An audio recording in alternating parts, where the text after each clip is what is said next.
to introduce today's resource person. This call is now being recorded. Sir, please. Thank you very much, Mr. Satya Madam, for giving this great opportunity to introduce today's resource person, Dr. Mr. Karthik Ramanathan, sir. So I find immense pleasure in introducing our today's resource person, Mr. Karthik Ramanathan, who has 7 years of experience in cybersecurity with a diverse exposure into governance, risk, and compliance.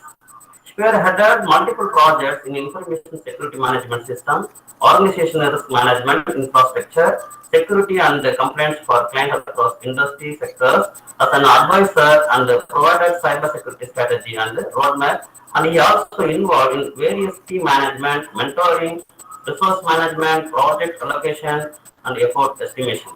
Coming to his education qualification, he has pursued master degree in cyber forensics and information security from the University of Madras in the year 2013, and the bachelor degree in the field of computer science from Bishop Caldwell College in the year 2011. He was previously working in SCL Technologies from the year 2014 January to December 2015, and the SCIS Information Technology Private Limited from June 2013 to January 2014.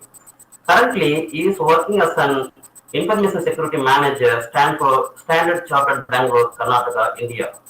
He also acquired various professional certifications such as Security Architecture Review, Risk Assessment, and Data Protection Impact Assessment, provide recommendation on the mitigation strategies, device test plan, test plan. Currently, is as well as now I invite Mr. Karthik Ramanathan sir to share his expertise on the topic Introduction to Latest Cyber Security Threat Landscape and how India is cyber ready. Please Karthik Ramanathan sir, please take over this session. Thank you so much, Dr. Kumar sir. Thank you, sir. It was an immense pleasure, to have. I I think the voice is echoing. Is it Okay. clear now? Okay. So thank you, Dr. Krishnan, Dr. Kumar for giving me the introduction, and Satya ma'am and Jaypriya ma'am who was following up with me and helping of what has to be done and all. It gives me pleasure to have me in the session to discuss and share a few of my insights and knowledge of what I have obtained, and also the industry trends which I can share with you all today. And also, the one other fact is the relationship with Manonmanim Sundarnar University dates back to 2011 for me, where I graduated under Manonmanim, a college which is affiliated to Manonmanim Sundarnar University. Right. So, yes, as introduced, so quickly I'll tell about myself for a couple of minutes. So I'm Karthik Ramanathan. I work as a product cybersecurity lead now for a medical devices manufacturing company. Prior to this, I was working with a couple of other firms. So one is an automotive sector where they do products for vehicles, right?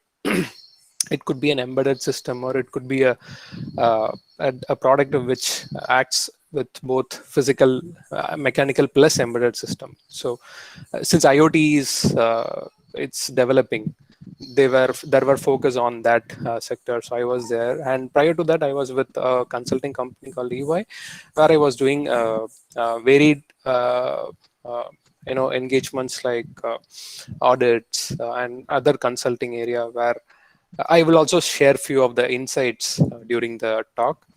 So this is my work area predominantly, and I have I have accomplished CISSP. My certifications are CISSP and CEH, and I pursued my master's in cyber forensics and information security. So this is a quick introduction about me. Now we can get into the topic of the discussion for today, and I have a presentation. It's going to be a very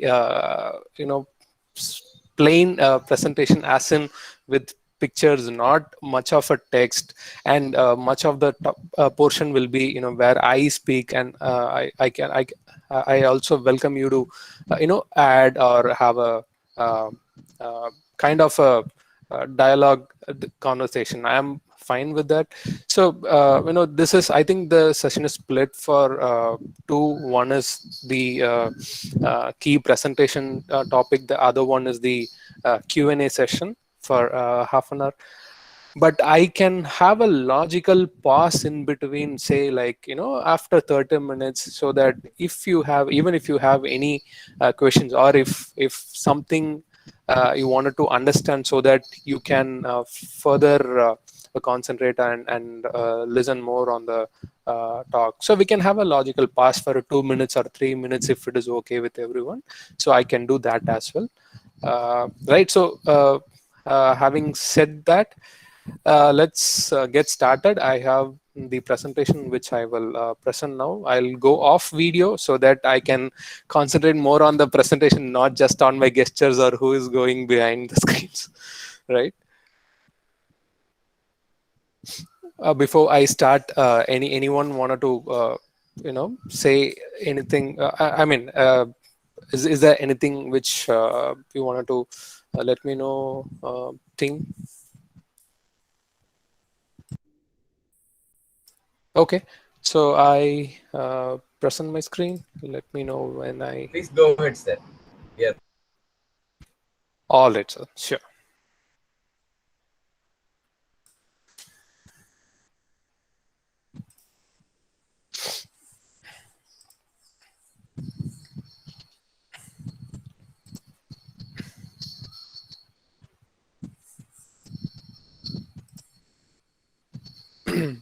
um, Hope my screen is visible, but I'm not sure which. Is this a full screen you're seeing, or screen with 2 slides? Because I have connected 2 monitors. That's why. That's a full screen. Full screen. Okay, perfect. So yeah, the topic for today is the introduction to cybersecurity threat landscape, and how India as a country, when I say as a country, government, private organizations, and also individuals, us, how we are ready first, and as an individuals, what we have to contribute, what steps we have to take. That is something which we are going to discuss today. um, the reason for choosing this topic is, as part of this workshop is, when we talk, of course, so this workshop is predominantly on cybersecurity. So definitely there will be introduction to security, advanced topics on what what is the issues, hacking, etc. And also industry people will be speaking on a specific say banking sector, or any other specific areas. So I wanted to let you discuss about the threat landscape which we are currently seeing in our country, or I would say everyone, the whole world is facing a sort of threat landscape. Right? So how does it look to us, and how we need to be prepared? And also there are a lot of surprising factors which even a couple of things I haven't even a couple of things which I haven't uh, you know gone through until I was preparing this presentation. Just a moment.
Hi, sorry for that. I gone on mute. I understand that it is not on slideshow.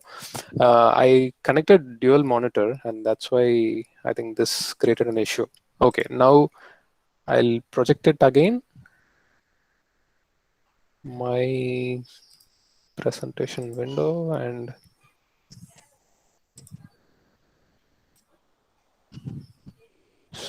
sorry.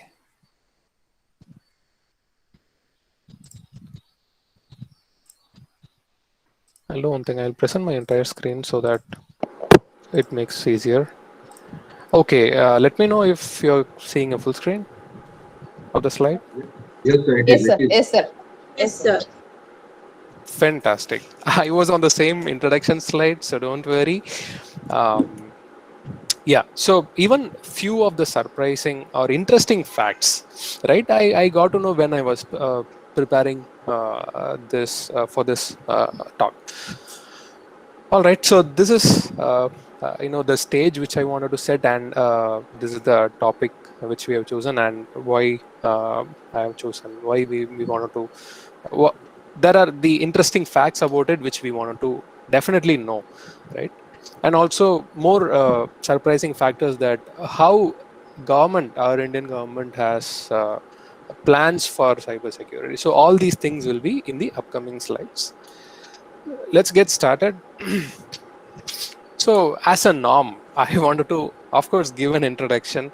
I know it's a day 3 program. You would already know, or irrespective of program, you would already know what is a cybersecurity is and etc. I would just take a couple of minutes here. In recent terms, right? Say late 2015 or late after 2013 or so, we would be hearing about this cybersecurity term, hacking term, again and again, in the paper, the newspaper, in the social media, everywhere, right? So what is this actually? Is this something new? Is this something emerged all in a sudden? So in late 90s, we have got introduced, I would say late 80s, we have got introduced to computers. 90s, it became popular. In early 19s, internet was introduced. In in late 90s and in early 2000s, the internet became popular and more affordable. Computers and internet became more affordable, and it reached nook and corner of the world, even the world, I can say. So with that, from paper records, we went to digital records, meaning, even today, any attendance, it is getting captured in a system. So that made our data inside inside a machine, inside a memory or something, which can be easily transported or easily shared, easily copied, right? These are features. The minus is easily destroyed, easily altered, or can't be managed. Everyone can access. Unauthorized access is a minus.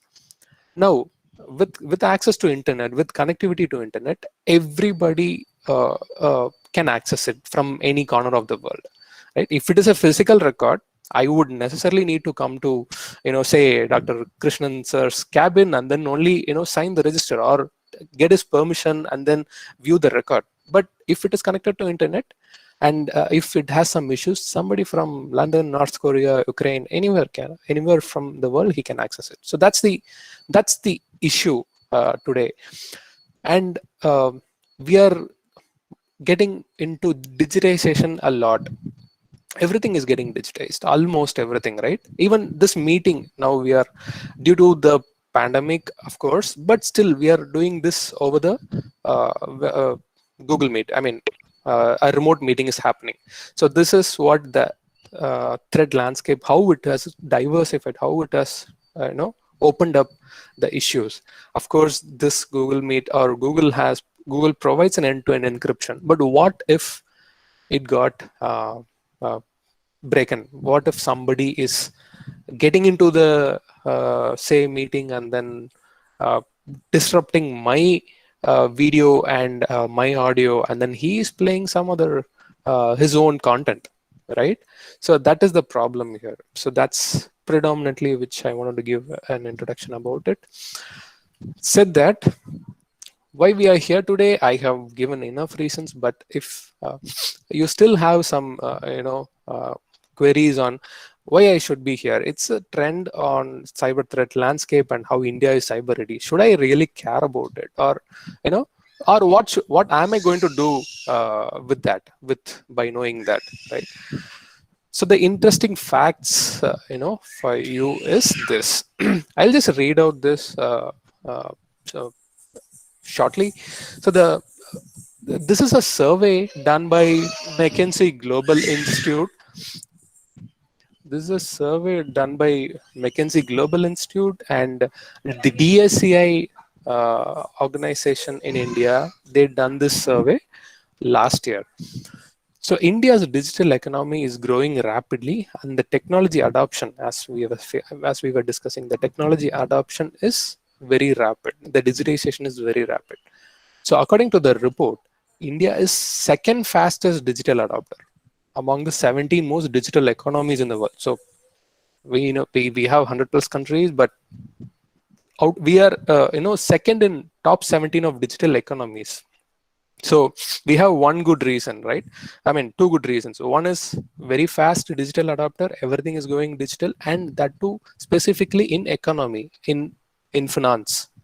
Of course, so currencies, finance is the key. Economy is the key for the country's growth, right? And next comes the other pillars, be it healthcare, be it legal infrastructure, etc., education, etc. So the next is digital sector. India's core digital sectors accounted for 170 billion, which is 7% of the GDP. Is a significant number, and that too in 2017 to 18, and we are in the middle of 21, right? And so it is expected to grow to 8 to 10% by 2025. So that's a phenomenal number. I would say what I feel personally is, so this is one, and the other two factors are India was the second most affected country due to targeted attacks. So hey Karthik, what's the first most affected country? So to my research, I would say US. And the average cost for a data breach in India has gone up to 11.9 crore. Average cost for a data breach, right? So 11.9 crore for one data breach is a huge number. It's a huge amount, right? Having this number with other developments, other issues which we are facing in our country, is not a good to have such numbers.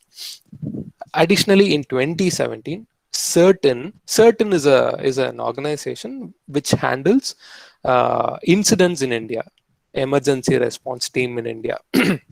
They have handled 53,117 incidents in 2017. When I say incidents, it could be, hey, so my website has been got hacked, Aadhaar card database has been breached, my PAN card number was stolen by someone. All those things. It is not at a very individual level. It is at a organization level, or as a some organization identifies some breach and then they report it to CERT. That is how it works. In 2017, it was 53,000. In 2018, it was 208,456. See the growth, that is more than 200%, right? That too in 2018. I didn't get the latest number.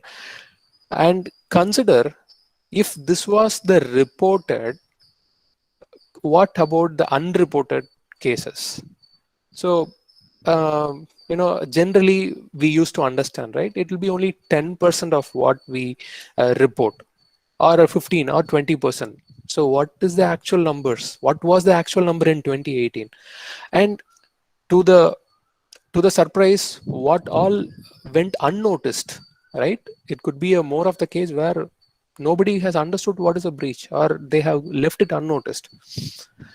The next factor is Global Cybersecurity Index for 2018. India ranked 47th place. And the assessment covered legal, technical measure, organizational measure, capacity building, and global collaboration. So these are the few key factors which I wanted to let you know the importance of this discussion. Moving ahead. These are the other few factors. India's GDP is is growing and we wanted to become a $5 trillion economy. When we say $5 trillion economy, our all our institutions, organizations has to gear up, has to produce a lot, and everything is getting digitized. So more the digitization, more the problem, obviously. Second is, as I said, internet was introduced in 95.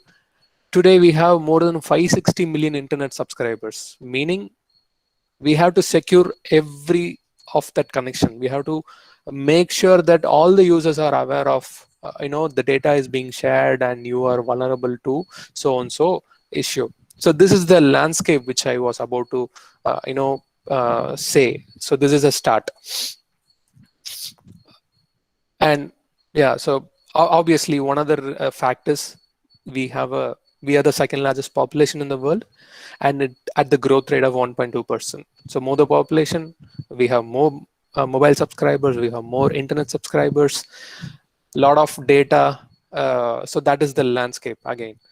One other fact is 2020, the UPE transactions have crossed 14 million US dollars, and obviously it expected to grow further. So we are speaking a lot about India, country, bank, UPI transaction, data, digitization. You will naturally have a question: is this only for a country, a government, a private organization, a private bank, etc., etc.? It is not only that.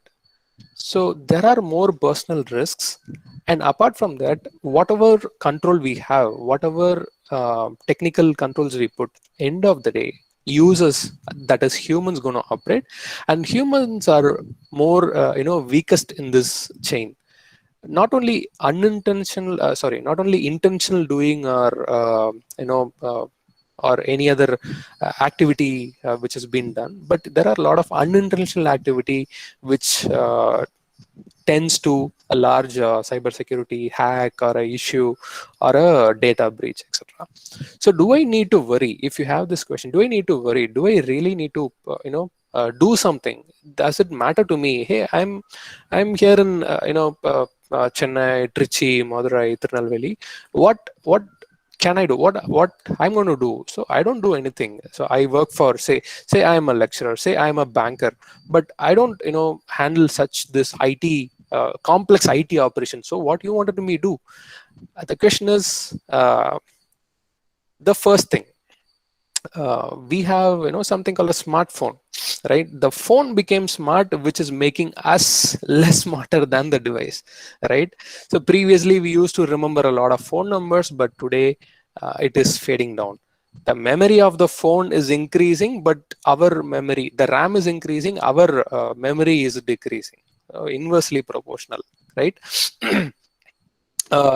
Smartphones pose a larger threat, and I have other two images which I'll just talk about it. So you could be a banker when you have a smartphone, and I'm just saying an example. And if you have a Wi-Fi network in your bank and they allow you to connect there, then you are bringing a risk inside your bank. You are bringing a connectivity path, a logical, a road for someone to enter, because you might be having some apps which has malware, or you might have clicked some link which had downloaded a small piece of code which you will not know, that will act as a malware or act as a bad agent, a bad vector, which will steal data or which will potentially harm it. Is only stealing the data issue here? Not at all. If the service has been down, right? Your banking network, so your Wi-Fi, so he is corrupting your Wi-Fi network or your complete network. You are not able to do operations for one day. What is the loss? There will be a lot of loss in NEFT transaction, RTGS transaction, UPI transaction, IMPS transaction. All will be halted for a day, and that's a loss, right? Right. So this is the personal risks we do carry. And as I was talking about the digitization, there is an other area which is having a lot of speed in gearing up into the IoT space. The IoT, basically, IoT is something where you connect your devices to the internet. You connect your car to the internet. You connect your a small bulb at home is now connected to internet and controlled through your mobile phone. That is IoT as a simple terminology, right? So to quote a few example, you have this Hyundai cars, and Hyundai and Tata, they give something called as Blue Link app, by which you can start the car through your mobile phone. You can unlock the door through your mobile phone, which is a risk, right? If your mobile phone is compromised, there could be a potential thing that your car could also get compromised. Somebody else from remote can start your car or take your car off-road, whatever it is, right? And again, by having smart things at home, I'm not saying the smartphone, the smart, the ACs have become smart, the TVs have become smart, even the bulb has become smart. How? You have a bulb and there is an app by which you can dim and up the brightness, change the colors of the bulb. They give 3 variants or 4 variants of colors. You can do this. So by that, you invite someone again to your home. So how do we tackle all this? One is we need to be aware. First is we need to be aware that these are all the issues, and I am broadening my area. I am broadening my threat landscape. Should we go back to something which will get rid of all this issue? We can't. Unfortunately, we can't, because today time is money. Time is everything. You need to get things done faster. You need not go to the bank, wait in a queue to deposit a cash. You have a cash deposit machine. You need not go to bank for a transaction like depositing or transferring money to someone else's account. You can do it at home. Internet banking, mobile banking. So all these ease of use comes with certain problems, which we need to be aware. Number one. Second, we need to take necessary measures. So most of the measures are told by the service providers or the product or providers as such, manufacturers as such, like you do all these things. When you create a password, your password has to be like this. Change your password at the frequent times. Don't write and keep it, or whatsoever, the list of all items. We need to start following that. The next is obviously this is my personal opinion, but I'm not saying this as a recommendation. Unless and until it's also dates back to the old saying, unless and until if something is mandatory or something is really required, we need not go for it necessarily, right? If you ask me, will I buy a smart bulb at any point in time? 99% I won't, because I don't require it. And nowadays we can connect, turn on, turn off through a smartphone. We just need to connect a board, a circuit, and that has to be connected to our internet. And we have an app to control it. Will I do it? I won't do it. A lot of physical activities have been now restricted, and I don't want to get into those sophisticated. Even turning off and turning on the switch, if we think that will be unproductive thing, then we have to question ourselves. Okay, if we do it, then what else we need to take care of, the extra precautions, extra controls, right? Moving ahead, these are few other areas which are widening our threat landscape. So till now, we are seeing the threat landscape. First, we saw about how our country is progressing and how we are getting digitized and what are all the risks. Second, is it only country? Do I need to care? Do I need to worry about it? Yes, person, individual, employee, or the humans, in general. We need to necessarily care about it. We need to necessarily think about it. Third is, I'm nitpicking few areas, and then I'm going to say how this is largely opening up the pitch. Uh, the first one talks about industry. Sorry, I'm just noticing that the words are not really clear, but shouldn't be an issue. I will just explain it. First is industry. So we were talking about automation. We were talking about digitization. We talked about IoT. So in industry, automation is picking up. Automation is happening. You would have heard of automation in IT, but also in industry, there are a lot of automations. As simple as that, automations. When I say automations and robotics, they use robots to drive the operations, right? Completely. They use machines to drive it. So those are automations coupled with mechatronics. So that is connected to a network, that is connected and controlled through the computers.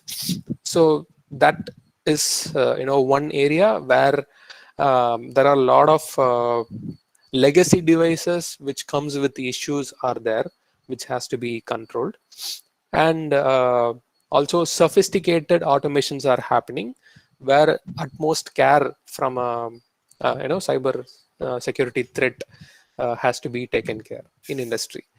Cars, second, we just talked about cars. I would just give you one other simple example is when I was working with my previous organization where they do smart products. When I say smart products, an embedded system has some software to control the operations of any product in the car. So we also used to get a product like a Viper system for assessment. It could be crazy, right? Even I was surprised and wondering why does a Viper system needs to undergo a cyber security assessment. But yeah, that Viper system has a embedded software or embedded system controlled, and there is a chip, there is a code written by the developer where they control everything, the speed of the Viper, and when it has to be turned on, turned off.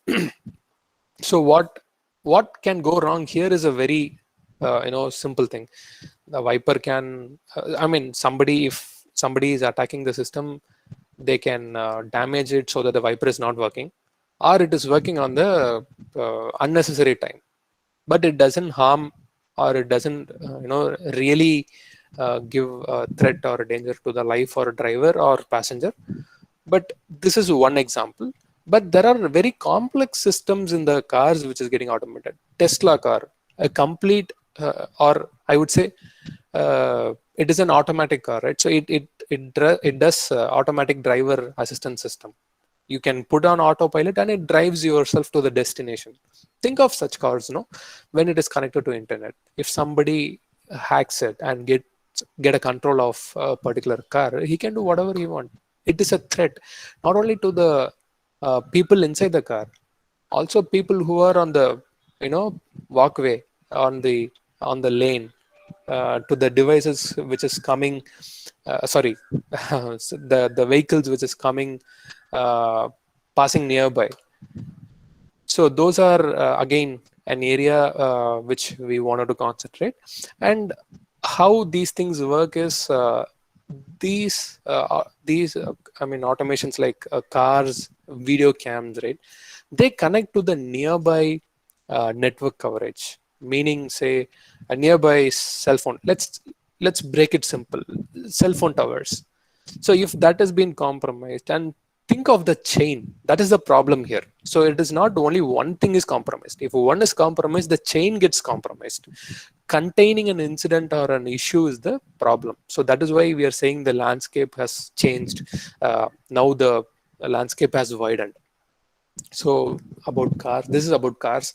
And talking about video cameras, yeah, today I believe in most of the major cities, here in Chennai I know, but in other cities, even the police are installing video cameras, CCTV cameras to identify or to prevent any threat is happening, right?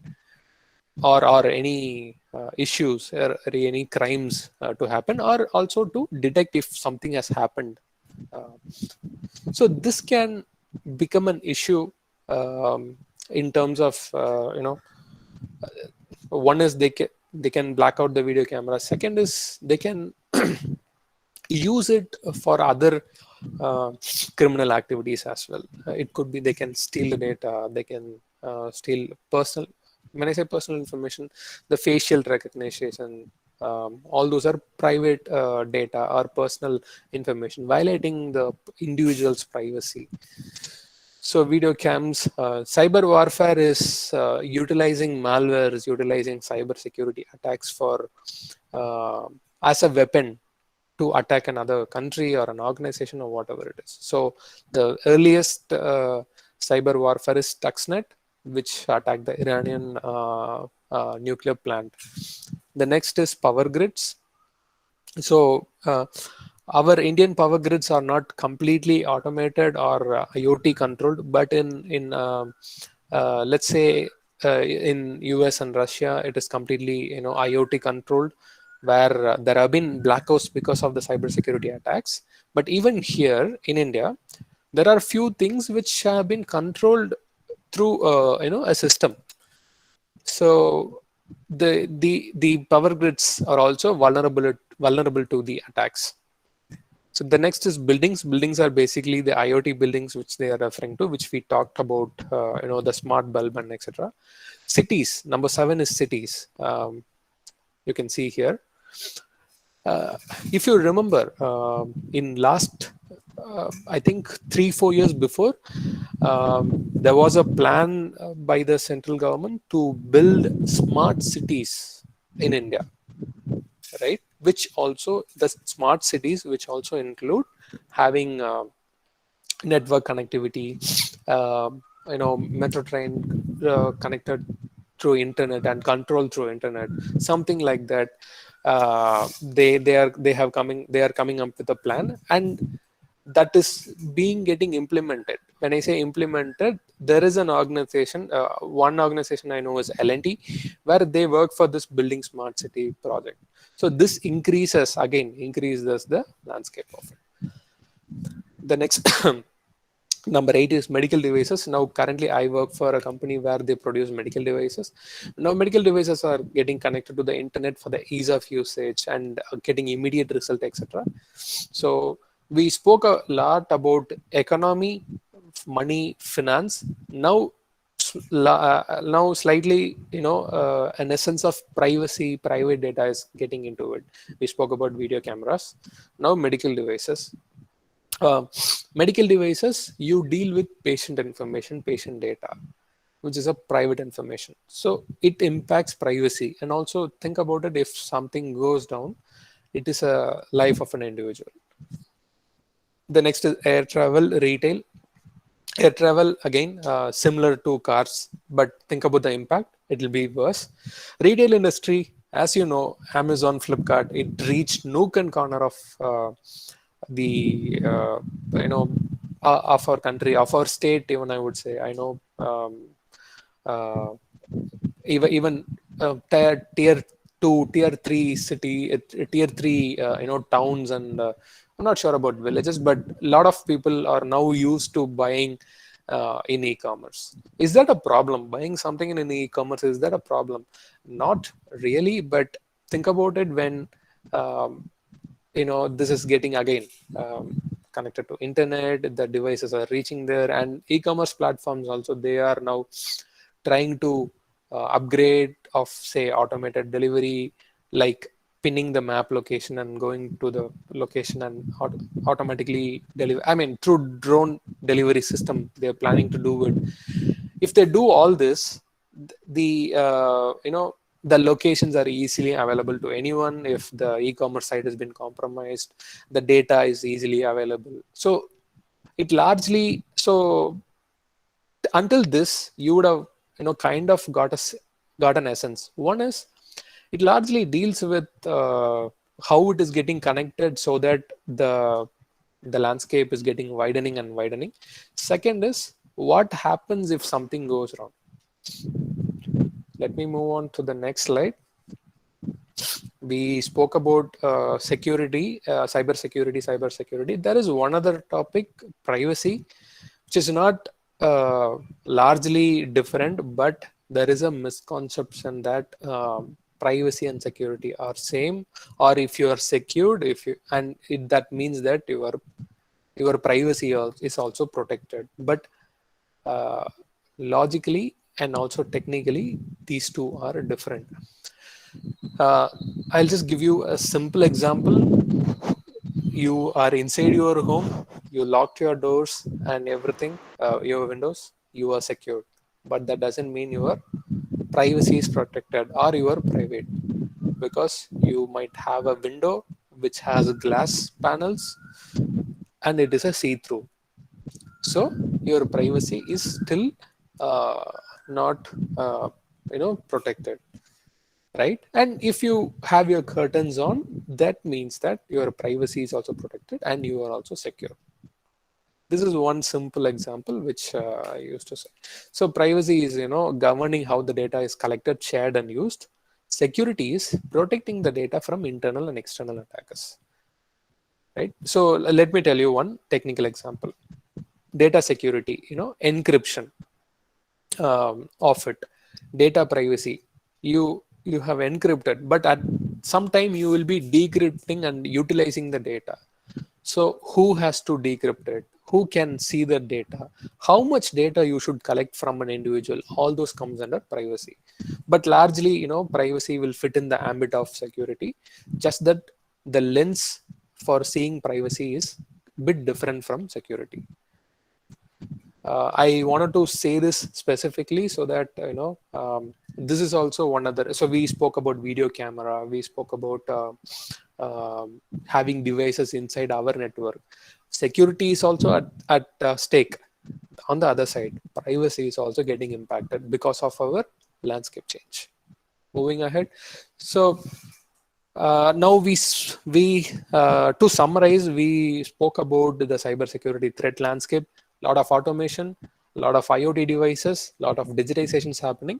So everywhere, in network connectivity, to put it simple, a lot of devices, smartphones, tablets, computers, network devices, and internets are there. So our threat landscape is bigger, or it has changed, widened, etc., etc. Now let's see a few examples. It is only 5, right, of the recent cyber attacks happened. The first one, the bigger image, which you can see is a robbery happened, I shouldn't say it as a robbery. A hack happened in ATM in a switch of Visa and RuPay debit cards. What happened is, a hacker he managed to install a malware in the switch, which used to route the payment of Visa and RuPay debit cards. It is not master, with only Visa and RuPay debit cards. So with that, what he did is he routed, close to 80 crore of the money to different different countries in the world. And in that 18 crore, 80 crore, 14 crore was only transferred to Hong Kong by SWIFT system. So SWIFT also compromised. So the switch is also compromised, and the SWIFT is a system which is used to transfer money to international bank accounts. That is compromised. And what they did was, in multiple ATMs in multiple countries, they used they used different ATM cards to withdraw the money. Till date, they were not able to crack this case. This was recent in 2020.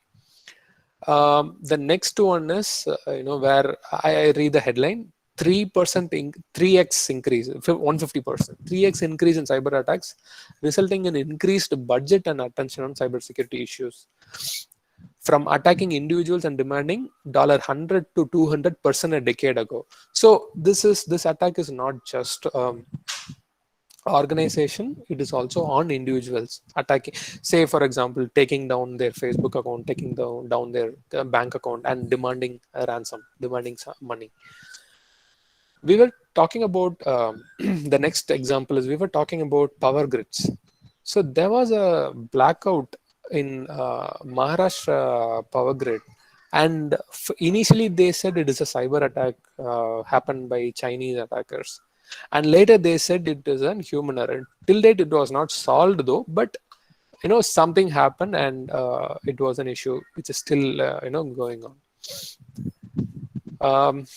One other classic case which we all know is the Aadhaar database hack, and it is still available for sale on darknet. I'm not sure how many remembers when someone filed an RTA, what is the security controls they have. The government in the response, one of the response the government said is, we have built a 12 feet wall which nobody can enter. See, that is where the problem is. One side we are saying that we are digitizing, the other side such responses really really dejects us, right? The last one is over 26,100 Indian websites were hacked during 2020, and this is the data given by Certain. Think about this. If 26,100 is being reported, again, we don't know how many is not been reported purposefully and how many is not been identified. Right. So the next one is Certain is as I said, it's an Indian computer emergency response team who works under MeitY, Ministry of Electronics and Information Technology, Government of India. This COVID pandemic has changed a lot of our working style. In fact, our meeting is happening in the latest era, right? It's through a video conferencing. So CERT has seen major cyber attacks during this COVID pandemic stuff, and what are all the issues which they have identified, and they have also released a guide of what has to be taken care. Attacks targeting teleworkers through malicious websites, emails, and malicious attachments. So, this happens even before COVID era. Even as a normal individual, we used to get SMS, right? Click on this link, you have won this. Click on this email, you have won this. That is one. Second is the growing risk of corporate data leakage from endpoint devices due to increased teleworking. So even now I work remotely. So my company is in Bangalore. There could be a case where my home Wi-Fi router getting compromised. Thus, the attacker is getting into my system, and I couldn't prevent this. If I was in office, they have a proper firewall, they have a proper controls in place, and everything is protected. But due to this work from home model, the chance of leakage, corporate data leakage, has widened. Next is attempting to infiltrate corporate networks through remote network environments, such as vulnerable VPN. So as you know, VPN is a secured connectivity towards the home user and a corporate network. There are some open VPNs, or not all companies can afford or can invest on VPN infrastructure. It comes with a lot of cost. The one other point I wanted to bring here is, we talk about secure this. Actually speaking, securing everything comes with a cost, and also it is an inconvenience. As a professional, I do not want to say this, but it is the fact. It is an inconvenience. Even today for me, I can't remember all the passwords, how many logins. And for one banking application, I have 4 different passwords: M-PIN, A-PIN, what is that? Getting into the internet website for that one PIN, transaction one PIN, and then only 4 for one banking account. And I have 2 bank accounts, and corporate account, email account, 2 Gmail accounts, 1 Outlook account, because I have my laptop is Windows OS, and I necessarily need to create an Outlook. So 1 Outlook account, Outlook password. My personal PC, that's a different password. Mobile phone, and I have some subscriptions, that account. So how many accounts, how many passwords? As a human, it is easy to remember. No, it is a challenge. Security, that's the problem. That's the other side of the coin of security. So with that note, I'll move ahead. So I just wanted to take, so we saw about what are all the attacks happened. So I just wanted to take a few minutes here to explain how we can be prepared, how we can secure ourselves. Of course, I said that remembering password is difficult. So what we can do, Karthik? One thing is segregate your different passwords type. Meaning, if you work for a company, use that password only for that company. Do not use a similar kind of password or similar kind of phrase in your personal accounts, because if your personal account gets compromised, they will try to easily come up with some logic, identify your email ID, and try to compromise your company's account. So don't do that. Segregate it. Within your personal banking, have a set of a predefined set of thing for bank accounts or something like that, and always have OTP. Always have two-factor wherever you get it as a free. For Google, you can configure two-factor authentication. Most of the bank accounts come with two-factor authentication, so that is secured. There are a lot of free tools like Password Manager, which will give you a one-time password to get into the login. So you can use that. And this is only about passwords, not only about passwords. Whenever we buy any devices, right? So we need to be sure that the device supports some sort of security upgrades, security patches when they give. When we buy a smartphone, we look for camera quality, we look for we look for memory size, we look for RAM size, etc. But we never look for whether they give a patch on how long they support, all those technical specifications. So that has to be given some concentration. And if a device is, let's say, outdated for more than 5 years, 6 years, so if the patch has been stopped for more than 2-3 years, it is highly recommended to change the device, because you might be having more operations which are more costlier than the device itself. If you have your mobile banking software, if you have your Gmail account, which handles a lot of your personal data, your pictures, everything is valuable, more valuable than your the new cost of new mobile phone. So that is one. And nowadays we install CCTV. It has become easier, and also a good thing to have CCTVs installed in our home. But we should also ensure again whether the manufacturer will provide proper upgrade. That is very, very essential and required. Same goes with the router. We should not look only for cost. We should also look for the upgrades which the provider will support, because as I said, a lot of devices are connecting to our internet. Our internet is through our Wi-Fi network. If our Wi-Fi network or router is getting compromised, then the entire devices inside the home is compromised. So this is personal care. And with regards to privacy, right? So this goes back to again some of the old saying, right? We will not reveal unnecessary information, or someone who is new in the street, we will not have a lot of interaction. We'll just inquire, who are you, what are you looking for, and why are you here? That's it, right? But now today we are flaunting our say accomplishments, or I mean, when I say accomplishments, like buying a new house, buying a new car, and giving all those details. You can give, obviously, I have bought such a car, SUV, sedan, luxury sedan, but when you click a photo, don't give the number plate. As simple as that.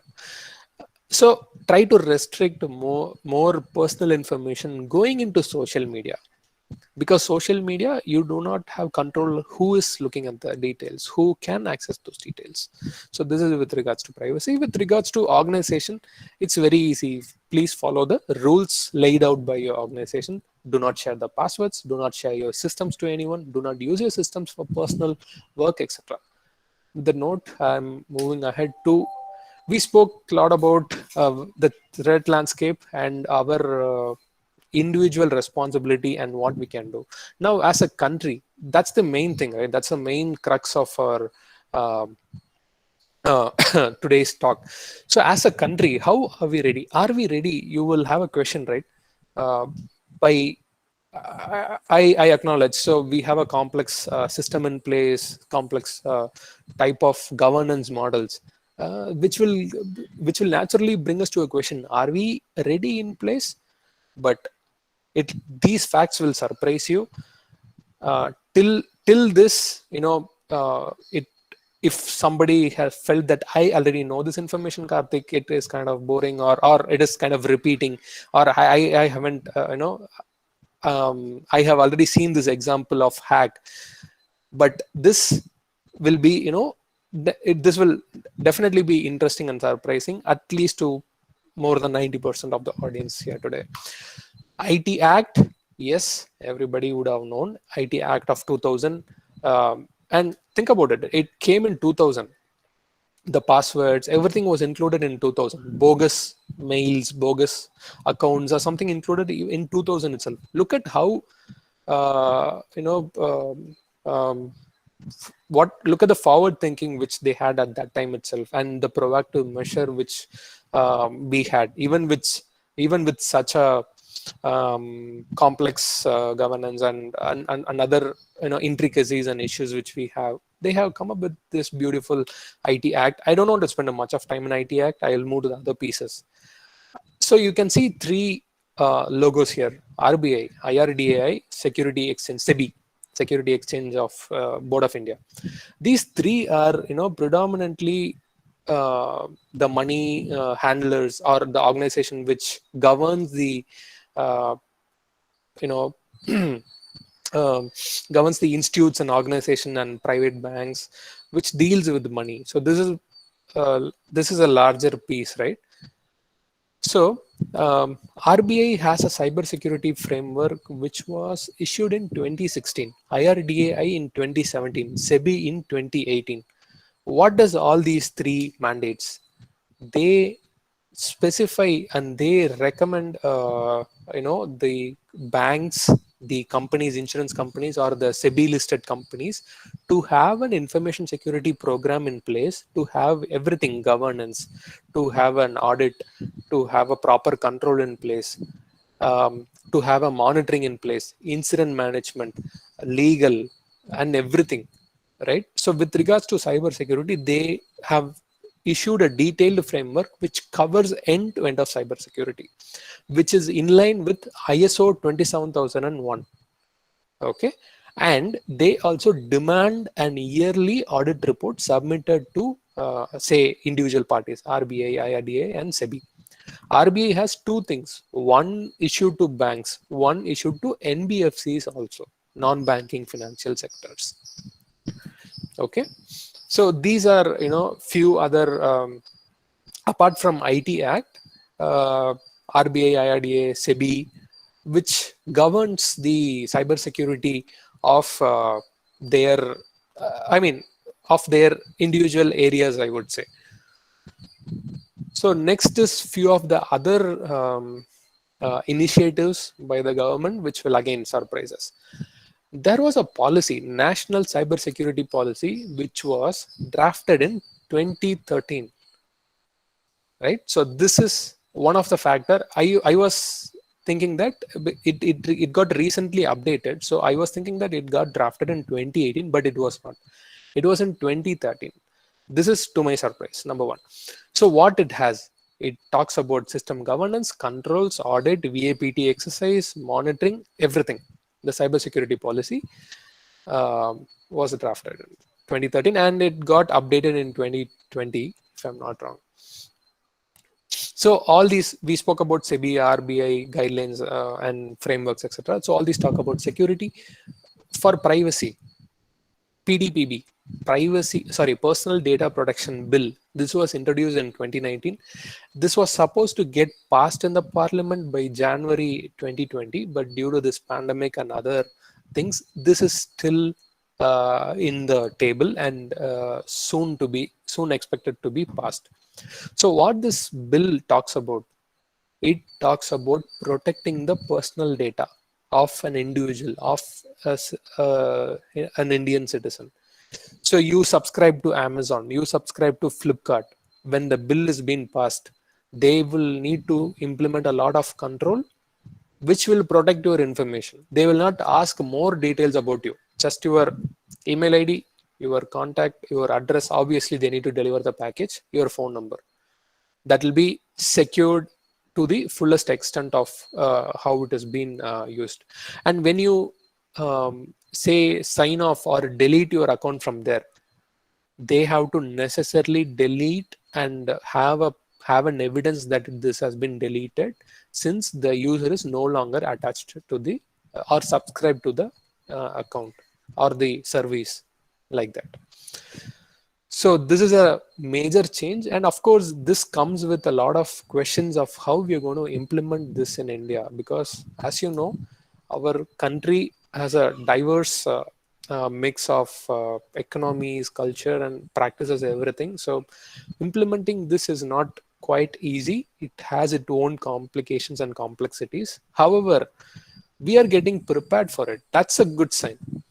And recently, this is going on and on in news channels, social media framework and guidelines, what has to be, circulated and what is an offense, and monitoring the social media by the government. So this is a hot topic now, and this is, getting discussed. And of course, there are a lot of controversies and discussions going on this, which you know. So these are the few readiness which the government as such has taken steps.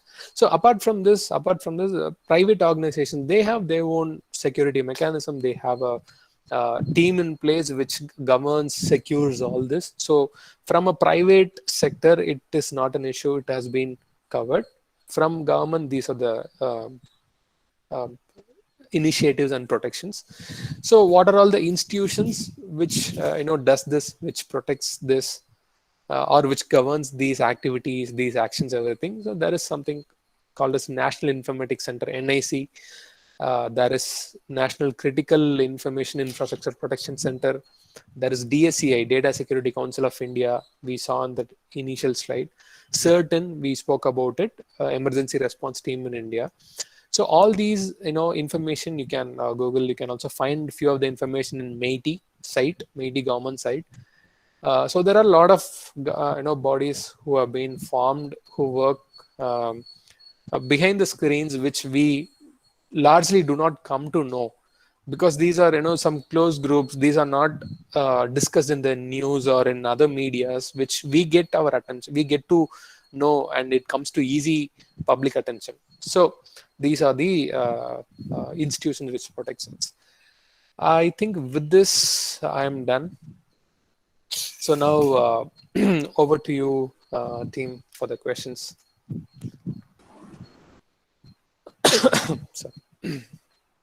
Sir, in the chat box, we have 2 questions. Oh, is it? Okay. I'll First end question my is, slide. yes, sir. You can also see. Okay. Participants. First is explain IoT. Okay, sure. I'll take one by one. Thanks, ma'am, for bringing me to the notice, explaining IoT. I mean, the questions are in the chat. So IoT is Internet of Things. The abbreviation is Internet of Things, which is nothing but that the devices are connected to the internet, and it is being controlled through again through someone else, somewhere else, I would say. Let's take one other example. So you have internet connected ACs today, IoT ACs, right? You would have seen the ad when you are at office, or when you are going to reach home, the temperature is hot. in a click, your AC will turn on, and when you get into your house, your room will be set at your expected temperature. So which is nothing but you have a device. On top of the device, there is a piece of code which connects to your home network, which is your home Wi-Fi, that is connected to the internet, right?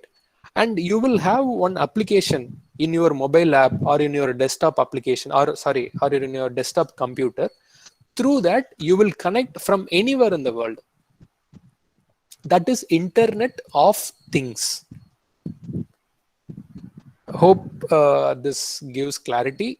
You can type again if I wanted to give other example. I'll move on to the next question. Thanks for the question, ma'am, Vandana ma'am. Next one is how we can stop the online gaming through government help, as a lot of children are becoming a victim of it. Yes. So one problem which we have is democracy.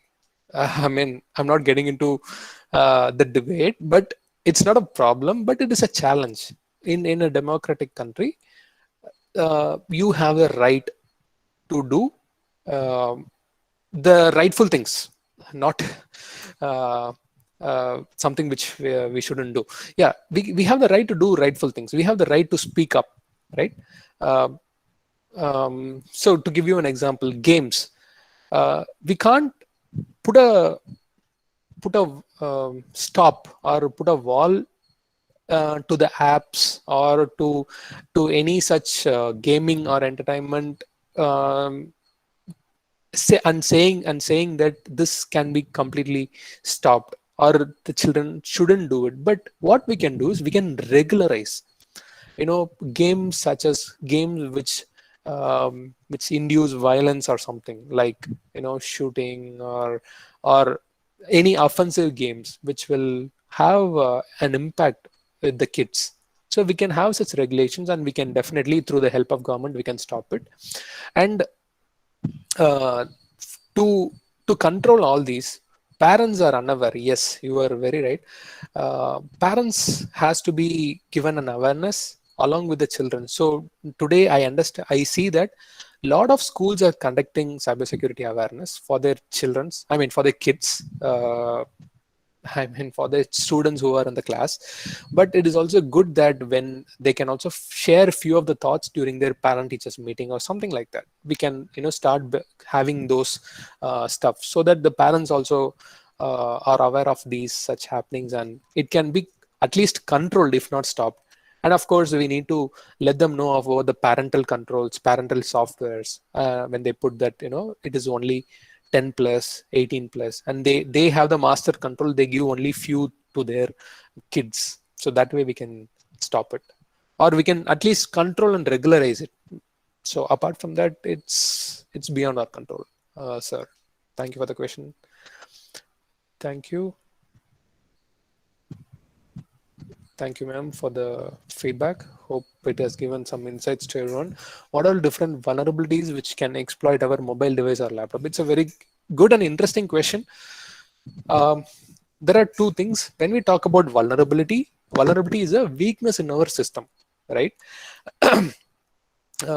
When we say weakness in our system, we have some, let's say we have an USB port, and that has a that accepts any USB stick, and with that any malware can be initiated and run, right? So that is a weakness, that is a vulnerability. To protect it, what you can do, you can install an antivirus in your laptop. Windows Defender, if you're using Windows, you can install Windows Defender, which is a by default firewall. You can enable that. The next one is the highest level is which we do in an organization. Disable the use of USB. As simple as that. Okay. So that is one. And of course, when we speak about mobile phone also nowadays, there are antivirus solutions available for our mobile phones, which will, sorry, just give me a moment. Right. So we have antivirus softwares for mobile devices, which will protect our mobile devices as well. So what can exploit our mobile devices? Basically, the one which you click the link, if you open some attachment, when you get some SMS which is suspicious link, please don't open it and just look for the spelling of any link, right? So let's say Manonmaniam Sundara University, MS, we are having a domain name called MS University or MSUNIV. The link, suspicious link could be MSUN1V, which you will, or even I will not notice, and I will click it. Something is getting installed which exploits the device. So that is how it usually happens both in laptop and in mobile device, which we need to be extra vigilant of it, sir. Moving ahead, data of the individual is vulnerable to breach. What are a few basic things that a layman using smartphone has to understand and do for data security attacks? Okay, data breach for individual, and what basic thing which we need to understand, a smartphone user or a laptop user, right? Share and keep less or only required data. When I say only required, when you store, nowadays mobile phones come with cloud storage. Do not replicate all the see, again, it's not a recommendation or it's not a only thing to do, but it's a good to do. Have only copy of required photos or data to your cloud, not everything to the cloud, because you do not have control when it reaches beyond your devices, right? So I personally, sync my photographs and everything, not everything, but most of my photos in the cloud, because I'm okay, because I subscribe to multiple social media accounts, and in Facebook prior to this, so a lot of photos been shared, so already it is out, but I don't sync my kid photos in the cloud, which exposes her, right? So I don't want to do that, so I do it that way. So minimal the data, so that most of the personal information is not out through the device, smartphone or laptop. So that's the basic thing which I would say. The next question is, in the context of e-commerce platforms, as we said, the digital footprints can never be erased. What will be the safest mode of online transaction, like the ID password, could remain at its maximum safety? So the digital footprints can never be erased is something like the logs. You're talking about the logs. So the logs need to be there necessarily, because see, one is privacy, the other is auditability of what we have done or what we have purchased, right? So let's say if we look at one other aspect of it, it also about nation's security or something like that. So there has to be logs for everything, at least to a minimal possible. They have to restrict personal data. They just need to record, this user ID and this person has purchased this on this date. Simple. And when we need to keep our ID and password safe is, when we are doing online transaction, when you do it in a standard and regularized website, you would obviously know HTTPS. If the HTTPS is showing a green lock symbol, the HTTPS signal, the HTTPS certificate is valid, and the data which is getting transferred from your system towards the, let's take Amazon is safe and secure, so you need not worry about it at that point in time. Okay, but if you see that HTTPS is not there, there is a cross mark and the lock is opened, or ampersand warning symbol is there, then you have to think twice whether you should necessarily do that online transaction, because there is no encryption happening, or it is outdated, or it is not valid. Thank you, ma'am. So moving to the next question, how secure are QR codes we can purchase and make online payment via our bank? Good question. So QR codes is the first starting point, right? Next comes your security of bank.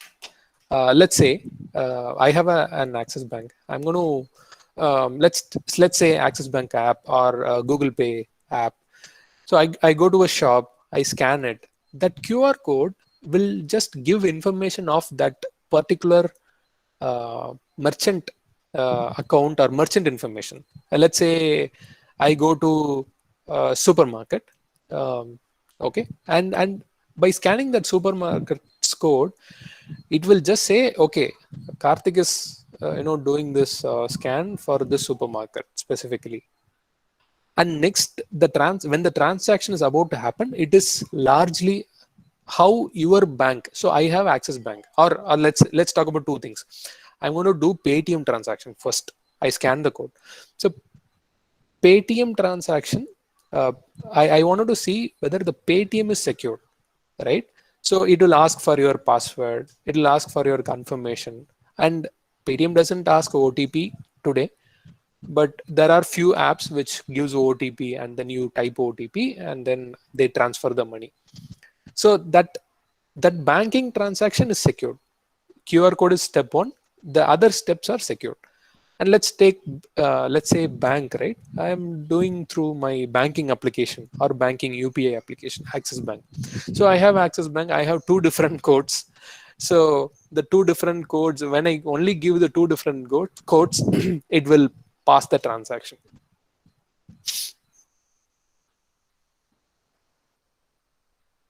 Okay, the next question is, can devices be hacked through YouTube videos that do not require sign-in? Not really. Not really. So you're just viewing that, say, website and viewing that particular YouTube, unless and until if you're clicking something in the description. If you're downloading something, when you're clicking on the link and it gets to you a download or something, and that is where something is going to happen. Just by accessing a site like a normal site like YouTube will not be a problem. Next one is explain the impact of dark web in cyberspace. Yeah, before the impact, I would want to say the dark web, so the web which we are using, the Google search which we are using, it's only a very few percentage, very, very minimal. And that too, when we type something, we will just look at the first 10 results. We will not even go to the next pages. There are hundreds of pages of results will come when you type something or anything, but we will never go there. But even those 100 pages of results are only 3 to 5% maximum. So there are a lot in the behind the screens. So the dark web is they also call it out as a dirty web. They literally provide everything and anything there. All sort of illegal activities, drugs, weapons are sold there. And when it comes to technical cybersecurity things, right? They sell exploits, they sell data. Even I quoted an example. So that the Aadhaar card is available in the dark web still, right? So somebody can go to that dark side and then buy such data, and they will use it for some other illegal activities. So the impact is really, really worse. And yes, how do we stop it? It is really challenging and difficult because of the cyberspace we have. We can only track to the device, right? Not to the individual. And they use sophisticated software like IP routing, which changes the IP. It is difficult to track and track them down. So all those things are there with regards to dark web. Thank you everyone for your questions. And yeah, I think we're good with the explanation as well. We'll wait for a couple of minutes. Any more questions, team?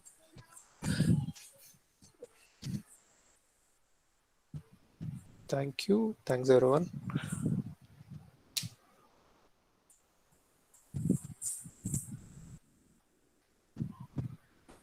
Dear participants, if you have any queries, you can unmute yourself and ask.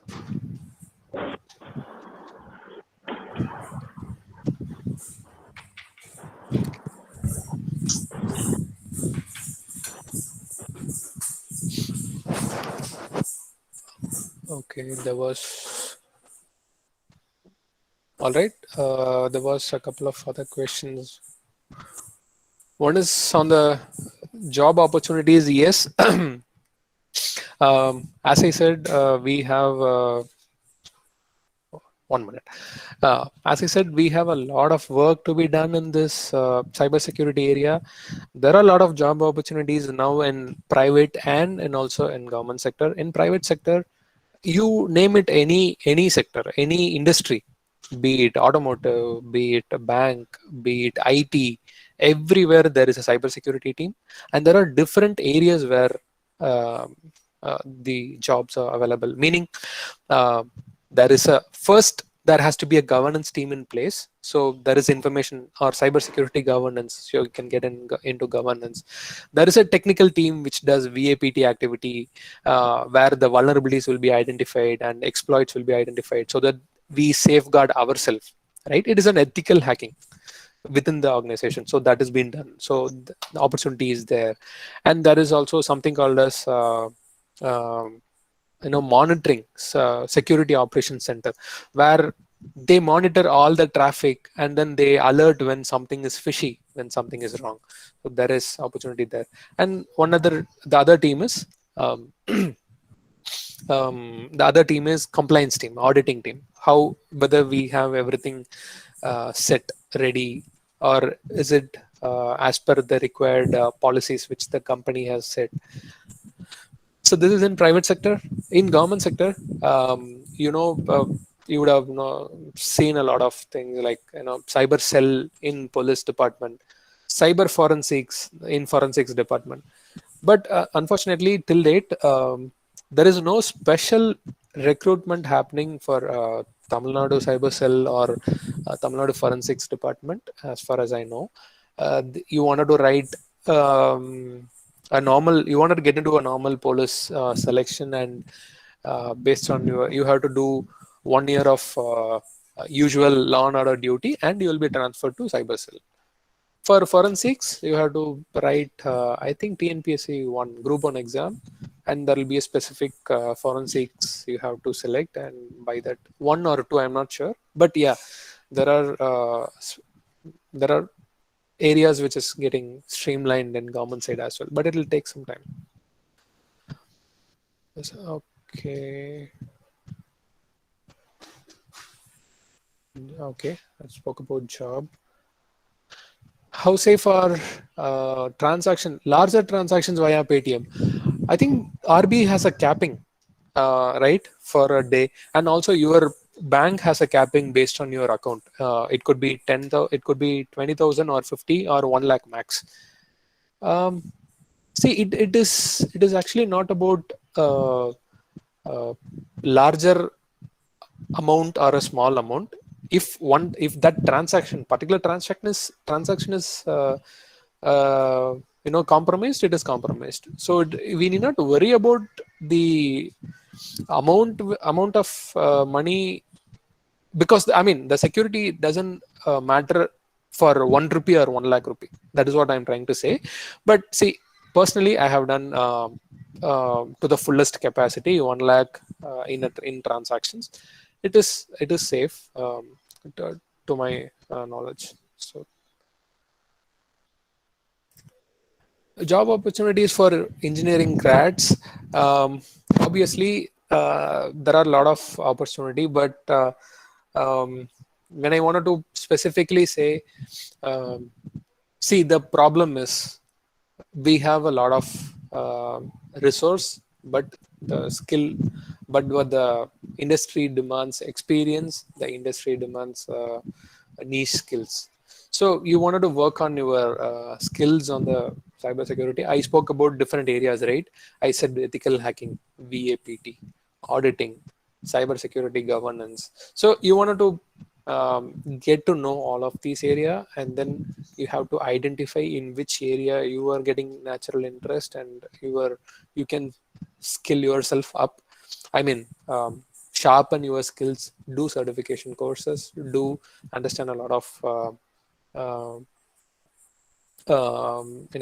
things in the cybersecurity that will yield you experience, exposure, so that you can also get jobs. So that is one. Second is, yes, as a fresher, you can definitely be hired as an analyst or as an intern. Even I have hired in my team. I have you know nurtured, mentored the peoples. So it is not that you will have only particular work will be given, particular area you will be put into. Not like that. Based on your skill and where you fit in, you will have the opportunity. Any certifications courses? Yes, with regards to certification courses, I would say there are a lot of, so since cybersecurity is demanding, so a lot of people come up with, a lot of institutes come up with their own certification courses and all, but there are certain specific and commonly acknowledged, industry acknowledged certifications courses. To name a few, there is something called as EC Council. Certified EC Council is an organization. Maybe I can type it out if you want. I will type it out. EC Council. This you can search in your website. Offensive Security, ISACA, ISE Square. I have given 4 different names here. So these 4 common body, these are commonly acknowledged. I said I am CAS, in my title slide I have said I am CASSP, I am CEH. CEH is Certified Ethical Hacker from EC Council. CASSP is Certified Information Security Systems Professional from ISE Square. It is said to be a gold standard in information security or cyber security. The term is interchangeably used. So that is from ISE Square. This is industry acknowledged. All these 4. Offensive security, you will have certifications such as OSCP, OSWP, offensive web security, offensive security professional. So those will be those are industry acknowledged. So you can give a try of this. Thank you, sir. Thank you so much. Yeah, PPT, I can share it with the organizer, and Mr. Dr. Krishnan sir, and maybe he can give it. Thanks everyone. Hope I have shared few of more information which you guys have already got to know. Thank you. Thanks for your feedback. Dear Karthik sir, thank you very much for your effective session, and we have gathered new information related to cyber security. I hope all participants are agree the same. Thank you so much, sir. And thank you very much, sir. It was a wonderful session. Thank you, ma'am, and thank you, sir. Thank you so much. Thank you, sir. Thanks, everyone. Nice meeting you and nice talking to you all. Have a good day. Bye. Thank you, sir. Now we can end this session. Time for the break. Please connect at the right time to the next session. The next session will be started. Excuse me, madam. Yes, sir. I'm Krishnamurthy from SRM University. Yes, sir. Actually, I logged in with 2 email IDs. The current email ID is the correct one. Okay, sir. Yesterday also I logged in, but I logged in from a mobile. Due to mobile calls, it disconnected so many times. Kindly take care of my attendance, madam. Yes, sir. Ma'am, please inform that to the team. Okay, sir. Okay, sir. Sir, inform that, sir. Thank you, madam. Thank you. Thank you, sir. Thank you. The next session will be started at 12 p.m. All of you can join the right time. Thank you. Dear participants, we have some important